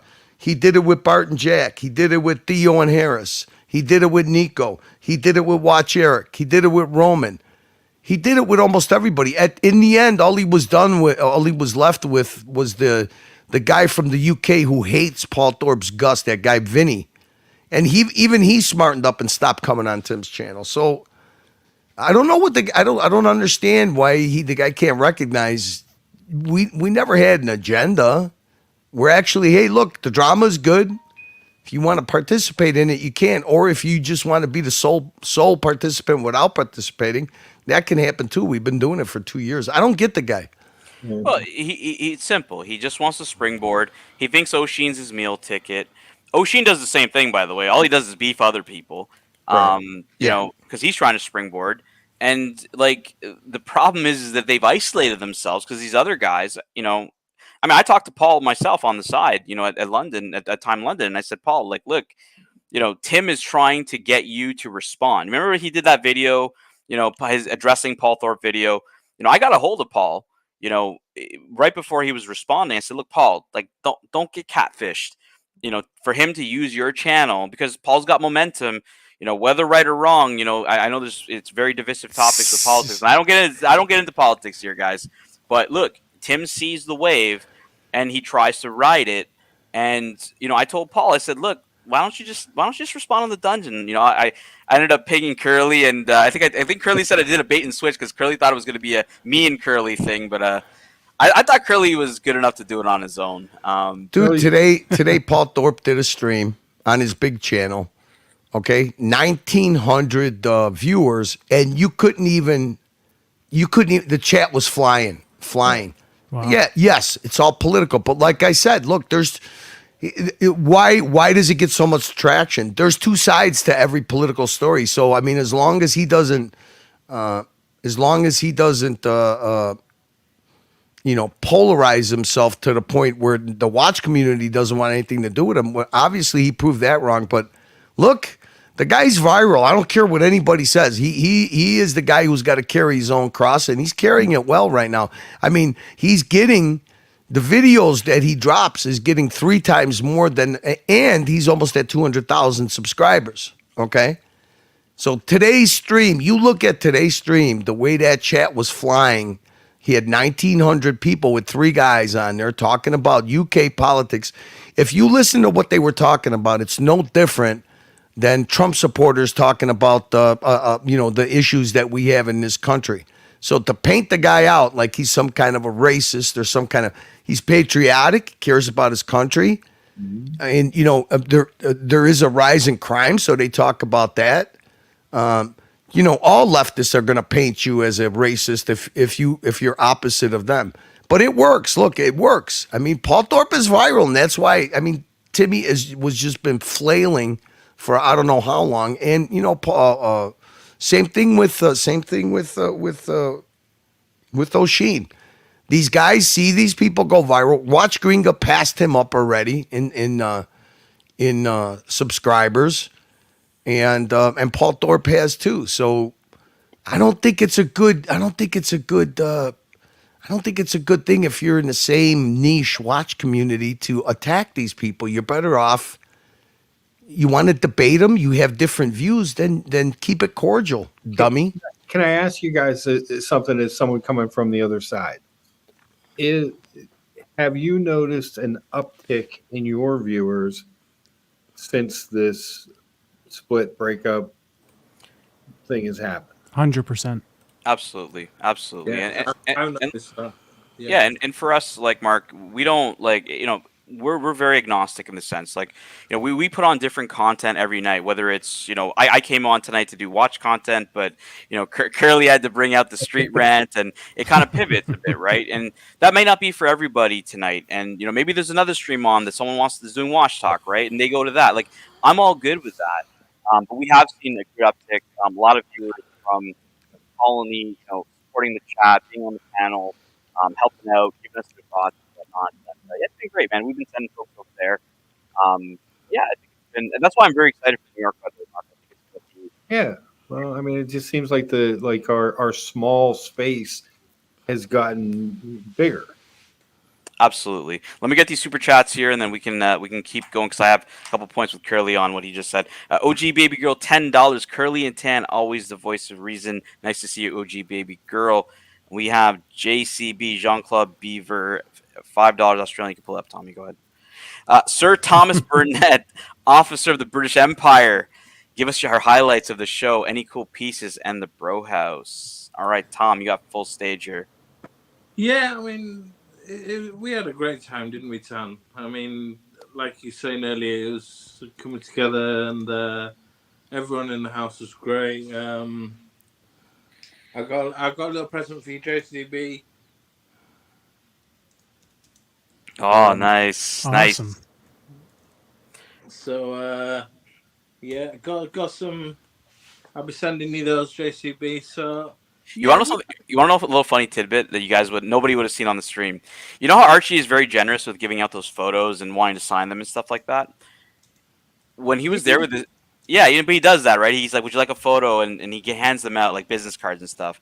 When his sister was there, when you guys weren't there, and it was just me, him, and his sister, he started doing that with his sister. He's like, "Would you like a photo? Would you like a photo?" And I was like, man, this guy is like the exact same as like he is with his family. Like, holy fuck. Yeah, we had a great time. I mean, the highlights of the house, meeting you all and going to the Pasek exhibition, that was great. That was really great. Meeting Mr. Higgins and getting his marzipan chocolates. Meeting Marcella, meeting Mummy was amazing. You know what's the funniest part about this shirt? Can I just tell you? Marcelo's gift of his shirt. Tom, can I tell you the funniest part about this shirt? So Marcelo has put names of like, I think it's like all of the people that have super chatted his channel, and on the shirt, Lux's 400-pound morbidly obese body or morbidly obese body is like on the shirt. So I saw Lux and I was like, what the fuck? Lux is on the shirt? Lux never donates to Marcelo. He's put all these names on. That's cool. So you see, you can see Luxy's 400-pound morbidly obese body right there. You see all the names there. All these names are on the shirt. So very cool. Yeah, he really went out of his way to put down the the gifts. He put a lot of thought into that gift, and I really appreciate that. Yeah, him and Mommy had been making those for like a month. Yeah, and it was such a nice touch to give one of those packs with a. Yours was too, Thomas. Getting the books for a book for Archie what is it? Luxury to Last. Yeah. Yeah. That's awesome. Chocolate bar. That's what it's all about. That's what the meetups are all about. That's super cool. They got the luxury to last. Thomas came out of his shell. Mm-hmm. Thomas was a superstar from this bro house thing. Oh yeah. Gave one of those to every member of the house. Yeah, you know who sent the picture of one of those to Tim, right? Red. You got to give Red a little leeway because he's just as much of a troll to Timmy as he is to what he does with us. So I find that very funny. No different than the pipe. Brian loves trolling Timmy. Yeah, and I was totally fine with it, right? Like it made it more fun. And Thomas, like kind of what you were talking about the house, the camaraderie and all the fun in the house and that amount of effort people put into it. When I heard Tim lying about the house, that's what really, like, I don't get upset that often. You guys don't really see me get upset that often. But, like, when I saw that and people that are, people like you that I've known for years, it definitely, pissed me off. And, I wasn't going to stand for that with him lying about that and saying, well, the house was trying to be negative and do like Tom. The house was anything but negative. It was extremely too positive. I think sometimes. Yeah, it was. It just seemed to be like a positivity party. Drama. Sorry, we didn't give you enough drama. There was the blowout with Tim, but we didn't give you enough drama. I'm sorry about that. Oh, you're good. It was a bit too house of love. So. I think the drama is going to start afterwards because Archie's already started to complain about Marcelo. He said he said Marcelo is a poor housemate, that like he wasn't cleaning up, he was ordering mommy around and this and that. He was. He was really lazy. That's going to be an angle if you want to pull out the. I was loading up the dishwasher all the time and emptying it, and I said, "What about the flood?" I said to Marcelo, "Can you give me a hand?" And he goes, "I don't wash dishes. I do that in my restaurant. I'm not doing it here." So he was lazy, Marcelo. All he wanted to do was live stream. And I spoke to Mommy about that, and she said, "Oh, Marcelo, all he wants to do is live stream." How's that for a shot, boys? Archie's back to streaming mode. Jesus Christ! From the nest, and they put the eggs in there. Like he just abandoned. Like yesterday, he starts a stream. He gives the fucking camera to Thomas Burnett, right? And Thomas is just such a nice fucker. He doesn't have the heart to say, get this fucking, just turn the stream off. Okay, where's Marcelo, fuckface? Who cares? He actually starts. And it's actually funny. Everybody, like when we were watching the soccer yesterday, did you watch the soccer? England versus Serbia. England won by 1 point. Fuckface, as soon as... Now Marcelo's the fuckface. It's already started. They streamed it on the dungeon, right? Marcelo immediately went to bed. As soon as we finished streaming about 10 p.m. London time, guess what? He comes out. Marcelo, he comes out, turns his show on, and just dumps the camera. And Mental Jock, actually, I really love Mental Jock. Mental Jock hit the shits. He goes, Marcelo, get this fucking thing away from me. Yeah. And actually, the boys in the house were saying, like, I pay Mookie, I got to pay Mookie 40%. They said, well, actually, Mookie should be paying me 20% for shows. Oh, the rate just went to 50-50, fat fuck.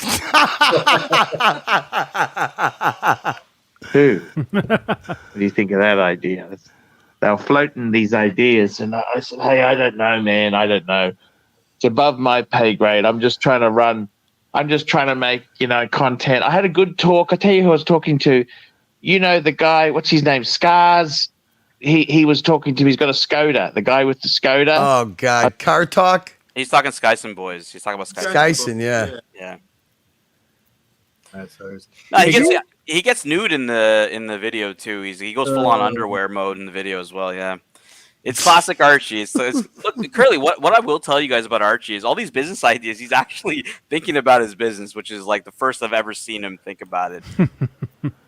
Hey guys, I got to go lock up and go home. All right, Lucha. See you, Lucha. Thanks for stopping by, buddy. Thanks, guys. Hey, did you like the BLT?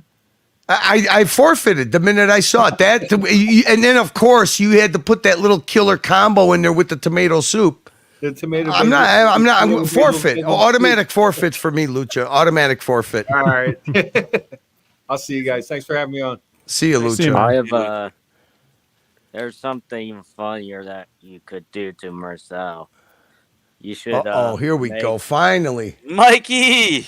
I know. Finally, you gotta make chocolates into a shape of watches, and then put it in front of Marcel. Okay, I'm game. See what he does. He might even collect them. Make him a Monaco chocolate and silver chocolate chocolate Rolex. Mike, how are you, man? I've been better, but I'm doing fine. Good deal. I've been in the hospital for the last 6, 7, 8 days. Maybe not 8.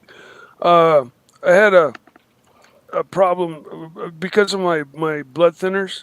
My blood went super duper thin, and I took one of my injections, and it caused a bleeder that just continued to bleed, and I got this huge hematoma bump, and it caused a fever and all my blood numbers to go wonky, and so they wanted me in there, and they wanted to monitor me like every minute of every day, and it sucked. But things seem to be mellowed back out. So at least you are feeling better. Mikey. Yeah. The bump is down, and I'm feeling fine, and all is well in the universe. The Porsche smokes on startup, but I've discovered why. And it only did it after I changed the oil for the second time when I was flushing it. And after about 2 minutes, when you start the car up and things start to heat up, it'll start blowing smoke, and it'll blow it for about 2-3 minutes, and then it clears out, and then it doesn't smoke at all, like not one bit. I've had people follow me, with instructions to let me know, look for smoke, and it turns out that I believe I may have overfilled my dry sump tank a little bit, and apparently it doesn't take much, and so I just need to drain a little bit of oil out of the tank, and the oil smoking should go away on startup. So happy about that too. I was happy to have come to a conclusion, or at least an answer, I think, about that.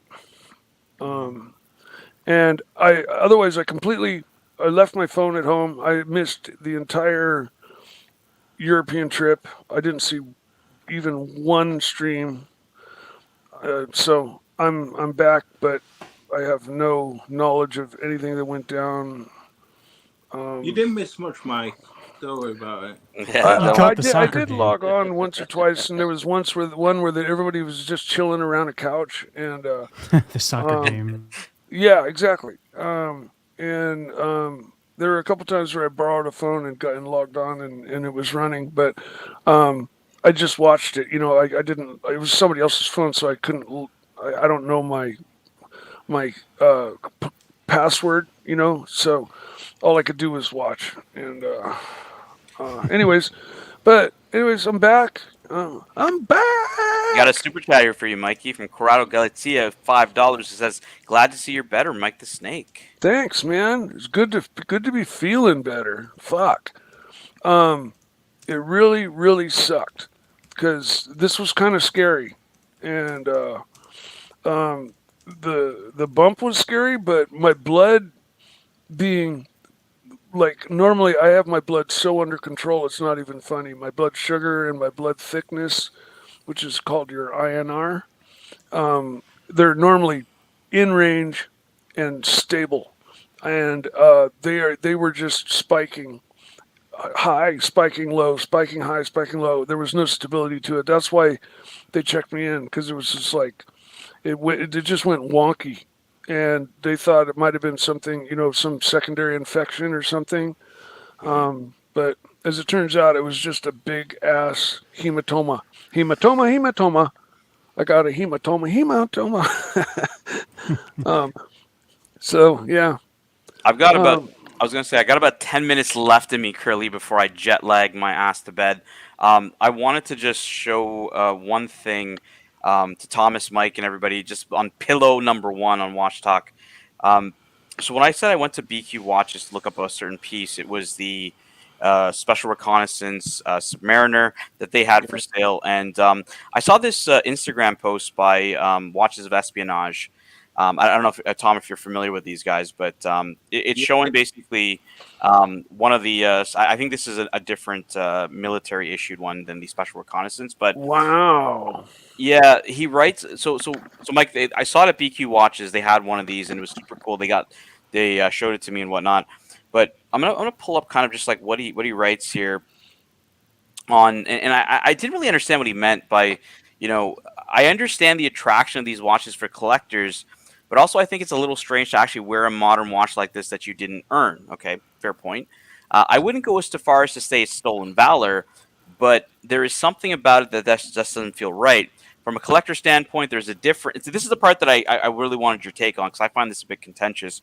From a collector standpoint, there's a difference in my mind between new unit watches and vintage military issued watches. So basically what he's saying is that you can buy those mil subs 5517s all day, but you can't buy the modern one because you didn't earn it, even though, I mean, I even posted in his comments saying, dude, like, what do you mean? Like, if you're talking about you can only wear those because you earned it, I mean... You have to have served to like, be able to have the custom case back.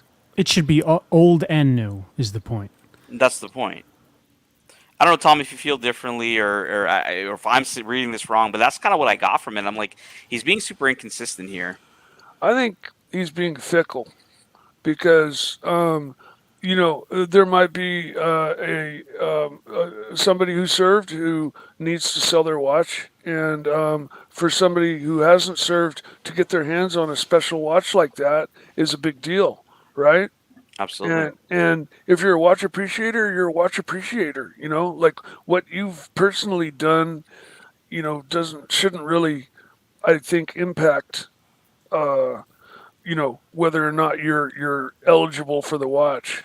It's strange to me because there's huge markets of collectors that buy military, military memorabilia, whether it's swords or guns or whatever it may be. Comex, You got to earn that sword. Yeah, I don't get it. It's like what's the problem here? I'm from a big military watch collecting background, and I would do this. I think that I know he's saying about the stolen valor, but there are a lot of people who I know these modern Explorer 2s from the SAS and the subs like you saw the blacked out one, you saw BQ. They're issued modern day, or they're not issued. You're allowed to buy them as a member if you're serving in the forces. That's right. You're allowed to buy them, and right. But some people come upon hard times and sell them, and I think it's just part of the course of, it's how things become available on the market. Yeah, it's like it's like a family selling the one they inherited from a Dirty Dozen watch they inherited from one of their grandparents who served in the forces, and selling that. That's how the military market works. I think military watches, and I don't think there's a problem with it. To be honest with you, myself, I don't think. Yeah, I mean, I like this guy's page. He posts really great stuff. I just because I guess I just zoned in on this post because I was just at BQ and they showed me one of those watches, and yeah, it kind of I got that sentiment that it's okay if it's in the past, but if it's something that's new, no. It's kind of double edged and it's two sided in my opinion. But that's all I wanted to talk about Pillow One, guys. I actually got to run. Hopefully the boys can hold it down for another hour-ish, Curly. Because I think, are we doing a lounge after this? Is that what? Yes, Mookie's already linked up, and I think Curly's away for a couple minutes. But as soon as he's back, I'm sure we can end it and move it over there. Okay, cool. All right, guys, I'll let you guys just roll on, and then I'll see you guys next time. Take care. Sounds good. Thanks, Dan. All right, real quick, we have some super chats. JBI Deeks, Mike missed the boxing match and Archie's concussion, and the police arresting Marcelo. Play the clip. Play that clip. Play that clip. I've got one more Pillow One thing. Then I thought it'd be appropriate to bring up on the ArchieLuxury show because our good friend Blue Shirt Butter, I bought this Tudor P01 when he passed. And I love the P01. It's one of my favorite watches. You like that, Mike? I do. I love that watch. Yeah, and it's got a leather strap, and I thought it'd be appropriate for the man himself, AC3, to sign the leather. Oh, very nice. Strap. Very cool. Very cool. So guys, yeah. Hey, listen. Strap for me. So meeting it's Archie. It's now I can remember Blue Shirts Association with the AC3 show. While I'm wearing the watch. Well, so, I was lucky enough to have lunch with Archie when he came to San Francisco, and I got an envelope with his signed card and a picture of his car and stuff. And it's very cool to get some memorabilia from your adulthood hero, if you want to call him that. He's kind of like that to me. And I mean, I don't have anybody else I really look up to as much. Pretty much, although I don't know. It's just it's very special to meet Archie and to walk away with something in hand. And because him and Blue Shirt streamed together, I thought it was appropriate to sort of like You know, Very cool. She was a big fan of Archie's, and so I thought it was a good thing. We got a super chat. $1.99 from Ryan Humphrey. Long live Mike the Snake. Prayers and thoughts. There you go, Mike. Thank you. Nice one, Ryan. Thank you. Lots of support. Ooh, look at that black watch. What is that? It's a G-Shock. Casco. Oh, G-Shock. It's a Casco. Let me read the back of it. Is G-Shock's like the only quartz watch like I won't poo-poo. It's a Casco GA110RG. Very cool.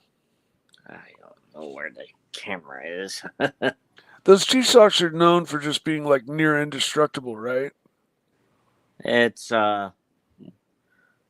there's one thing wrong with it, and I can't find no one to fix it.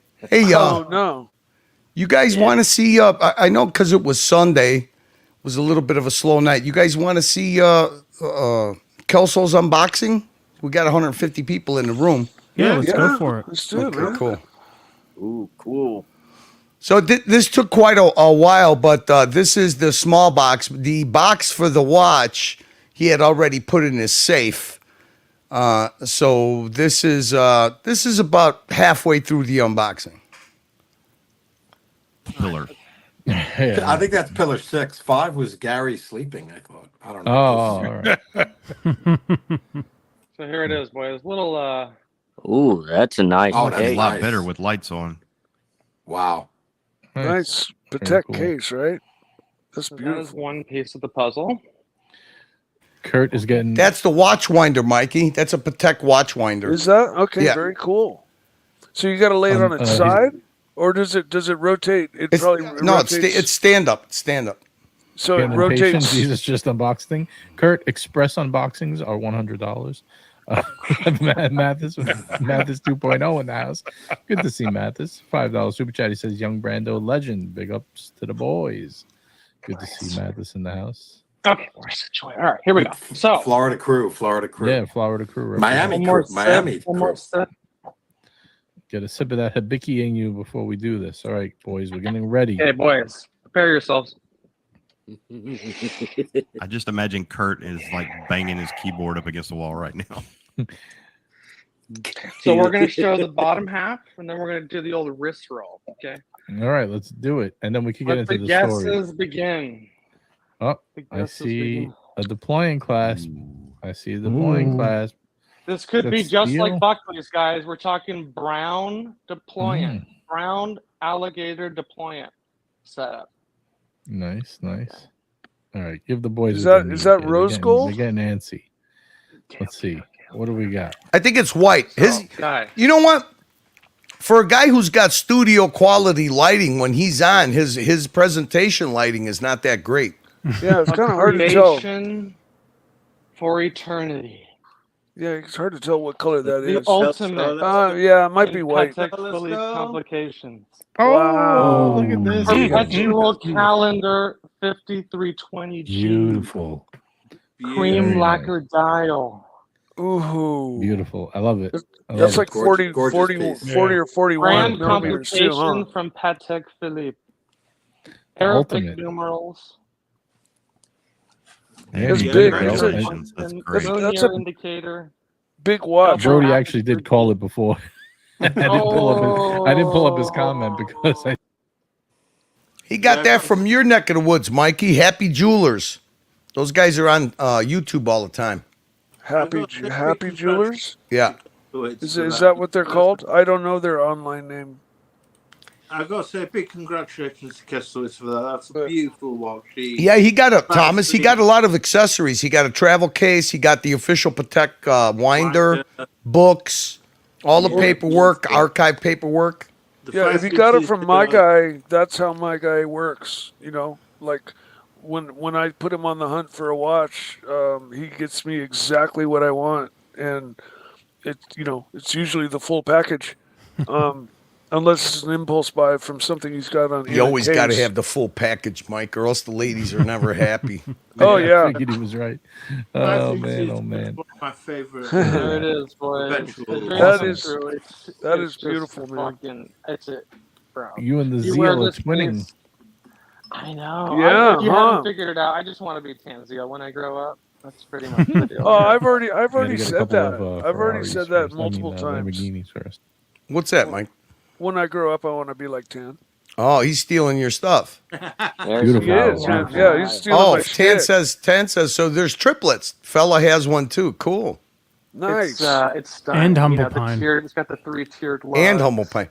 You know what the thing is that thing fits him perfect. Look at how it actually fits really nice. What is that, about 40 millimeters? So I'll tell you the story with the watch. I don't know, Mike. Basically, Yeah, it's 40. He had this watch listed for like 2 months, okay, and he had it listed really high, like above everyone else. So I was just like, okay, well, that's never going to happen. Sure, just and wait. then last weekend, he really dropped the price on it, like an insane amount. Yeah. And so it got me thinking with the pieces I had, maybe we could do a little deal scheme. Right, of course. Yeah. So he lowered the price over the weekend, and We got a question for you. Do you know what year it is? 2021, boys. 2021. nice. All right. And it's Relatively actually new. relatively new. What's funny is it actually came from the exact same boutique as my 5212. Literally the same hourglass boutique. Yeah. Sick. Can you flip it over? Can we see the back? And so we got stickers on the deployant, as you can see. Right. We got the 324 SQ here, boys. 324 Oh, shit. I didn't even know Hermie was on the panel. Hey, Herman. Beautiful. We got unboxing music. SQ. Awesome. Yeah, so the point with the stickers was kind of a good sign. And so here's the thing. So I went down there thinking, all right, first things first. Let's make sure this thing's in good condition. It's full set. There's no bullshit. Because the price he listed it when he lowered the price was basically the lowest in the country.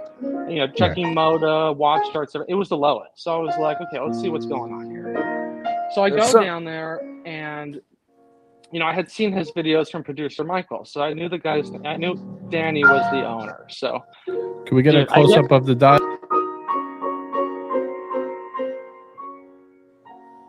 That's actually a nice watch. L for Otto. By the way, Otto has a $5 super chat. He says, Kessler, respect.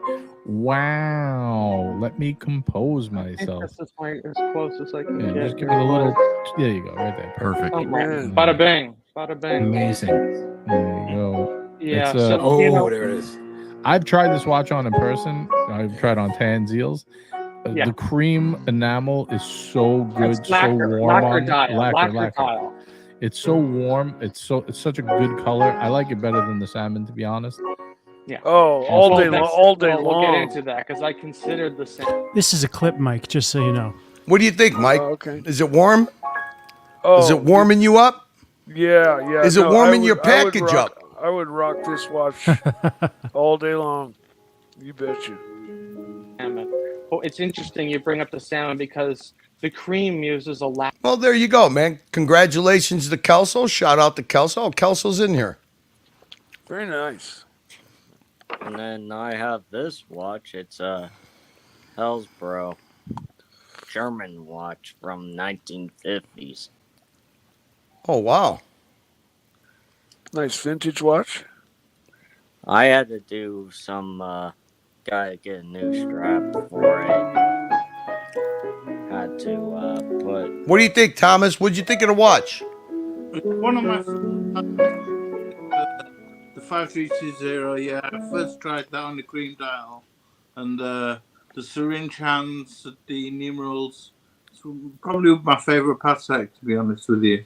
It's nice to have all the stuff to it. He's got the travel case. They gave him the watch winder. It's pretty nice. Huge congratulations, Kessler. It's a beautiful watch. You're well in there. It's a keeper, definitely a keeper.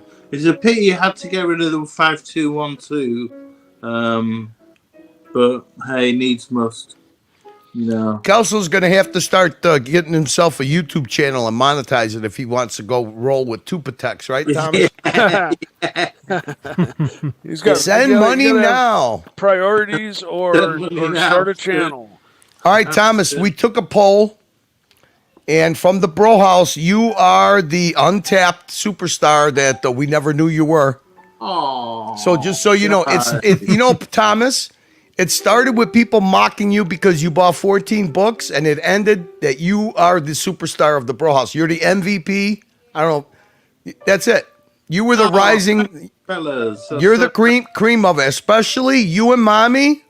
The stream you and Mommy did. We learned more about Mommy with you talking to her than we did this whole time with Marcelo, the fucking jizz. I loved the bit where she said, "I'm gonna divorce him and take his watches." I know. Beautiful. You know what would be a great gift for Marcel if you want to bug him more? Yeah. A box of chocolate in shape of watches.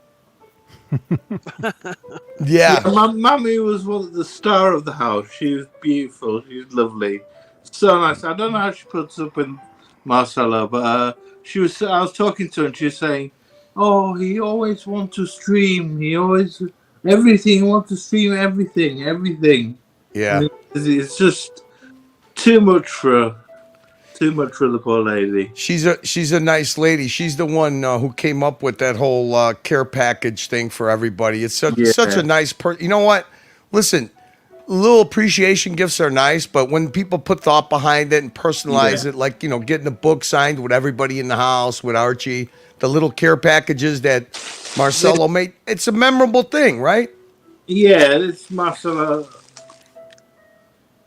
Oh, Marcelo bag. See, at least Marcelo learned something from Archie. Is that a T-shirt in there? Yeah, it's a T-shirt with everybody's. Mike, it's got your name on. It's Z-Man, Captain. Oh, super cool. It's like a whole bunch, all of the people from Archie's channel and his channel. This is exactly the way it should have been and the way it did happen. I am. This makes me happy. I'm so glad that the Bro House went down in a happy, positive way. Mike, did you watch any of it while you were in the hospital? Just brief moments of it, and it Yeah? looked like everybody was having a good time. Everybody was civil. Oh, it was a blast. The Bro House looked like a really nice place to chill. But I've got to say, huge shout out to Jamie for organising the Bro House. Yes. Yeah. And he has actually set the benchmark for how these meetups should carry on. Jamie- Watch Time New York should have a Bro House, I reckon. Watch Time New York. When it comes up, you either hire out a whole hotel or the whole floor of a hotel. Oh, you know what? You could you could go. It is Manhattan, but there's good transportation going into Manhattan. You could easily, go outside of Manhattan and then, Yeah. get a nice B&B or something. Get a nice apartment or something. Yeah. Okay, you're a gentleman. You're a gentleman, Thomas. So you never bring up the. I got to bring up one thing that I was disappointed in. Go for it. No challenges were fucking done. There weren't. There weren't. No, not even the egg one. No challenges at all. I mean, no excitement on the. Jamie had a list of 14 challenges, and not one got done. Not even the English breakfast, which Archie would have won anyways. No boxing match. So no concussion. No egg race. Nothing. It was. No, he brought up the eggs and he never did it. Yeah. No, you're right. No, there weren't any games or challenges or. Tommy, I'm gonna head over to the other studio. You could end this puppy, right? Yeah, I can go through the super chat. Sure. Yeah. All right, gentlemen. Thomas. Take care. See you, Herman. See you, Mike the Snake. I'm glad that you're back. I'm glad you're okay. We were all thinking about you. We even had Hoff send you a message to see what's up. Yeah, I talked to him. And Collector Invest. Take it easy. Nice to have you on the panel. All right. See you, man. See you, boys. See you, man. Take it, Curly. See you, Curly. So is this stream is ending now? Yeah, just let me read these two super chats, then we'll go through the list. We have Mr. Zoso, $5. Congrats, Keslowitz. Absolutely stunning lifetime piece. Wear in good health, buddy. Very Amen much to that. so. And we have a Corrado again, $5. Thomas is awesome. That definitely needs repeating. He is the man. Corrado. All right, so we'll just go through the list and move you guys over to Mookie. So we had Apes today with the £10. Thank you very much. Apes again, show sponsor. We had Mookie mentioning me, so that's the highlight. Oh, well, Apes did too, so that's pretty great. Ali Reza, thank you so much for being here. You've been missed. Jefferson, $5. Thank you. Luchabetic, of course. Thank you for jumping on the panel. Yeah, he's awesome. He's awesome. JDMTL, very nice to see you as well. Dear Artifact, thank you. I see, I understand. Thank you for the $2. Trapped in DC, awesome guy, good music taste. Zeppy, the Observatory and Private Jet Man, thank you for the super chat. OG Baby Girl, always nice to see you. Of course, Curly and Tan, they are the men. Jean-Claude Biver, very nice to see you. Bivet. Bivet. Corrado, thank you. JBI Deeks. Ryan Joffrey. And then Mr. Zoso and Corrado again to finish us off. All right. Thank you so much, guys. Thank you, Thomas. Super chat. Yeah. Like, subscribe, and tell your F-head friends. And don't forget to upvote, everybody. I forgot. I'm doing it right now. Upvote. Don't forget to upvote. And thanks for coming on again, Mike and Thomas, of course. Thank you, Tan, for starting. Lux let us down. We're getting familiar with that, unfortunately. But yeah. And thank you, Herman, for the wonderful piano playing. I'll end it now and see you over at the Mookie Lounge. See you guys. Take care.